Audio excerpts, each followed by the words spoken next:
86ኛው የአገው ፈረስ በዓልን በድምቀት ለማክበር በዝግጅት ላይ መሆናቸውን የፈረሰኞች ማህበር አባላት ተናገሩ። ፈረሰኞች በዓሉን ከትውልድ ትውልድ ለማስተላለፍና ተተኪዎችን የማፍራት ስራ እያከናወኑ መሆኑን አስረድተዋል። ሳሙኤል አማረ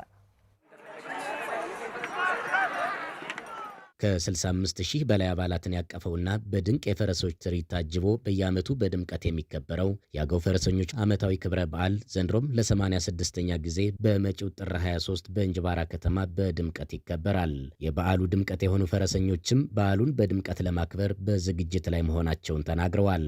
ዝግጅታችን አሁን ቢያንስ ወደ 2ኛ ወር እየተጠጋን ነው። ስልጠና እናደርጋለን፣ ፈረሶቻችንን እንከባከባለን እና የተለያየ በየ2 በየ3ኛው ቀን ልምድ እያደረግን ነው። ፈረሶቻችን ብዙ እንክብካቤ ያስፈልጋቸዋል። ባዛቦት የሚውሉበት የሚያድሩበትና የሚጫኑት ቀን የሚውሉበት ቦታ ይለያያል።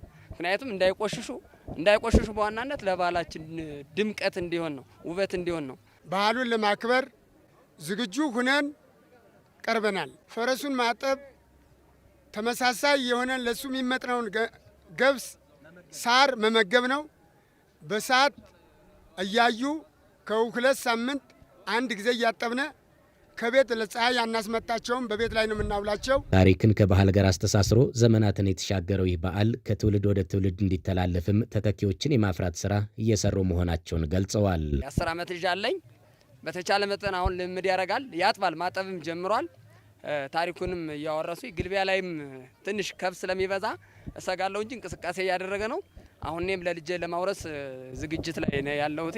ከአያት ከቅማት የተዋረሱት ውርስ ስለሆነ እኔ ለልጆቼ እንኳን ወንዶች ይቅርና ሴቶች 2 ሴቶችን በዚህ ፈረስ ጉግስ ላይ ሸርት ላይ እዚህ ሀገር ብቻ ሳይሆን እስከ ሰቆጣ እስከ ዋግምራ ድረስ ደርሰው ሽልማት ተሸልመው ለዚህ ላዊ ዞን ብቁ ሆነው አዊንም በሊስኮ ለማስመዝገብ በዚህ ነው ትምህርት ያስተማሯቸው። የአገው ፈረሰኞች ማህበር ሊቀመንበር አለቃ ጥለያየ ነው የዘንድሮውን በዓል የቱሪስት መስህብነቱን በሚያጎላ መልኩ ለማክበር ዝግጅት መደረጉን ተናግረዋል።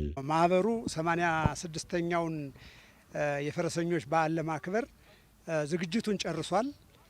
ዝግጅቱም ከአምናው የተለየ ከድሮ የተለየ የሚያደርገው ብዙ ነገሮች አሉ። አንደኛ የሴቶችና የአካል ጉዳተኞች እንደተጠበቀ ሆኖ ተተኪ ወጣቶችን ደግሞ ዘንድሮ መልምለን ተተኪ ወጣቶችን ድሮ ያልነበረውን ዘንድሮ ለትርኢት እናቀርባለን ብለን እናስባለን። የሀገር ውስጥና የውጭ ሀገር ጎብኚዎች ጥር 23 2018 ዓ.ም በእንጅባራ ከተማ ተገኝተው በዓሉን እንዲታደሙም ጥሪያቸውን አስተላልፈዋል። በመላው ዓለም የምትገኙ ጥር 23 ቀን 86ኛውን የፈረሰኞች በዓል እንድትታደሙ ጥሪ እናቀርባለን። በበዓሉ የፈረስ ጉግስን ጨምሮ ልዩ ልዩ ትርኢቶች ይቀርባሉም ተብሏል።